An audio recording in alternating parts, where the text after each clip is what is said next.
What would you do if you heard your sister scream from behind a locked door and no one else seemed to notice?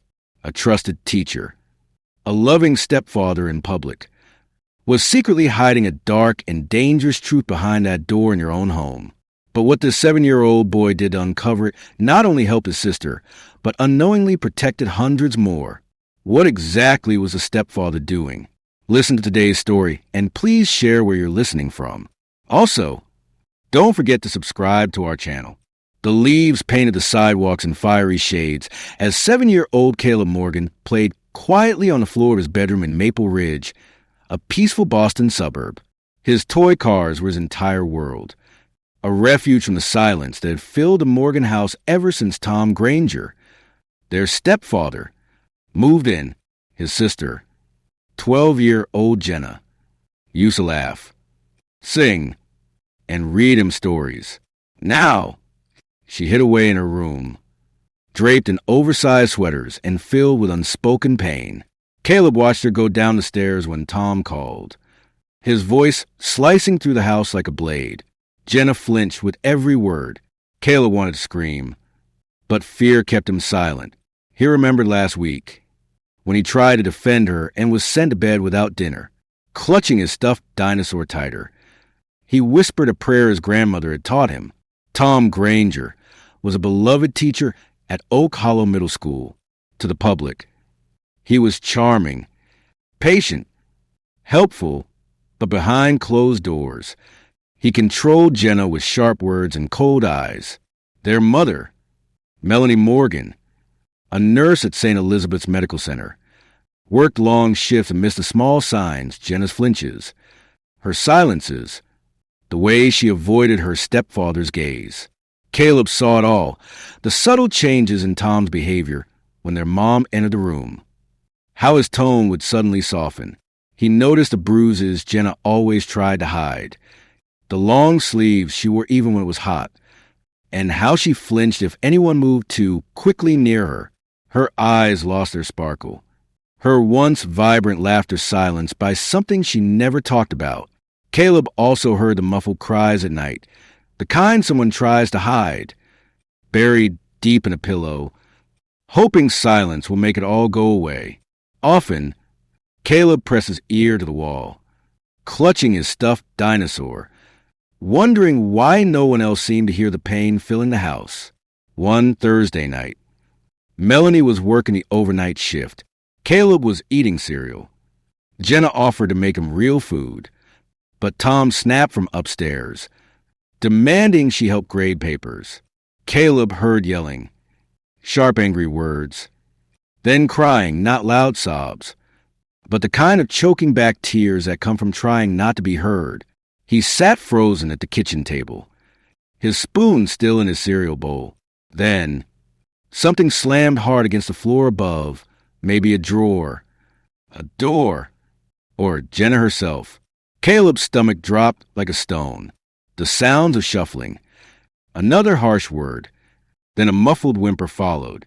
The entire house seemed to hold its breath along with him as he strained to listen, hoping for silence but dreading what might come next. Caleb remembered Miss Carter's words during school safety week. If someone you love is in danger, call 911. Even kids can be heroes. His small hands trembled as he dialed 911. What's your emergency? The dispatcher asked. It's my sister, Caleb whispered. My stepdad's hurting her. Please help. Police cars screeched to a halt outside as Officer James Nolan led the team into the house. Tom Granger tried to maintain his usual charm, claiming there must be a mistake and that someone was overreacting.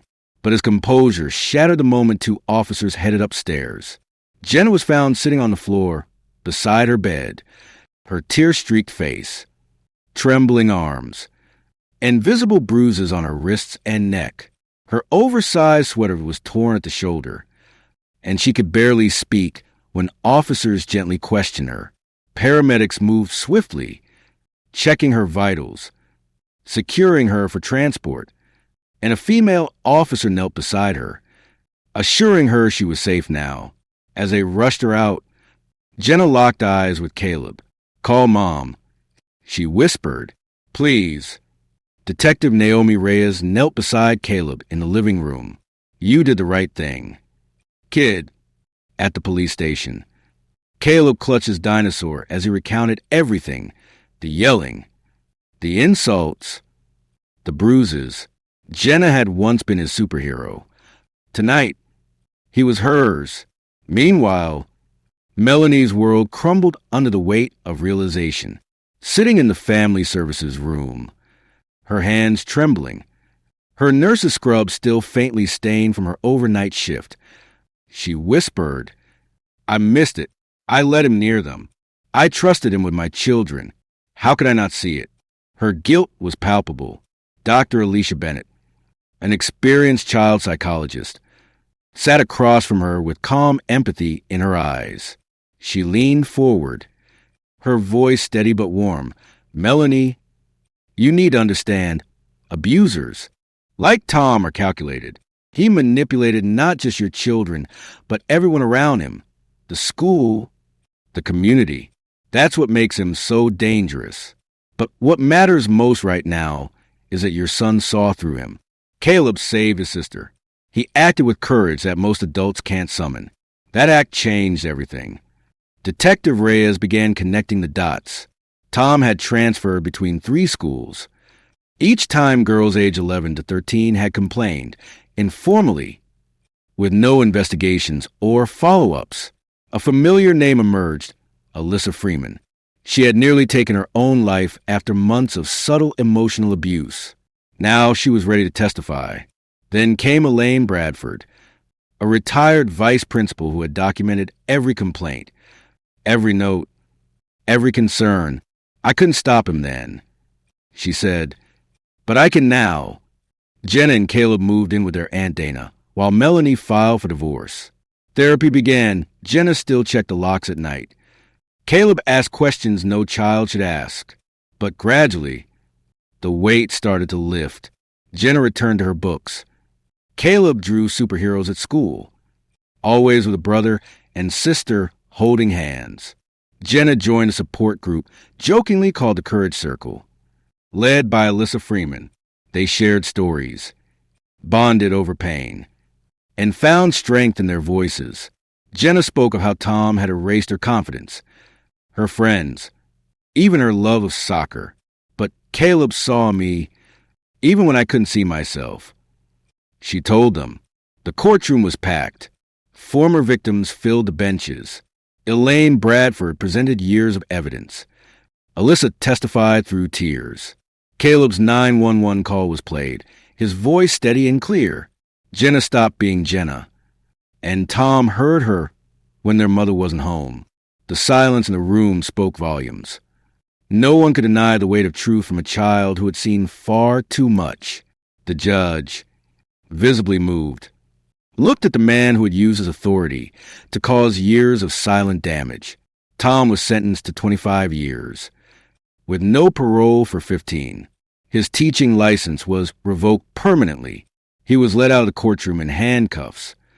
His confident stride now a shameful shuffle past the victim seated in the gallery, Jenna, Alyssa, Elaine, and others. He averted his eyes, finally silenced by the strength of the voices he once tried so desperately to silence. At the end of the row sat Caleb, small but unflinching, holding his sister's hand. Justice had spoken, and it was in the voice of a child who refused to let evil win. Jenna returned to soccer. Caleb advanced to the top of his class. Their home was repainted, furniture rearranged, every trace of Tom erased. The Baker Initiative was born, a statewide policy enforcing mandatory abuse reporting, background checks, and student counseling. On the courthouse steps, Melanie, Jenna, and Caleb held hands. "Are we okay now?" Caleb asked. "We're better than okay." Melanie replied, "We're free." Spring returned to Maple Ridge. Flowers bloomed. Soccer whistles blew. And the Courage Circle expanded. Caleb's bravery inspired reforms in schools across 3 states. Jenna wrote in her essay, "Justice isn't just about punishment. It's about truth. And sometimes That truth comes from the smallest voice in the darkest hour, saving not only his sister, but hundreds more. If you were in Caleb's shoes, just 7 years old, would you have had the courage to make that call? How many children are still waiting for someone to speak up for them? How would you protect children in their own homes from such abuse? Please share your thoughts in the comments. Thank you for listening to Storyline Narratives.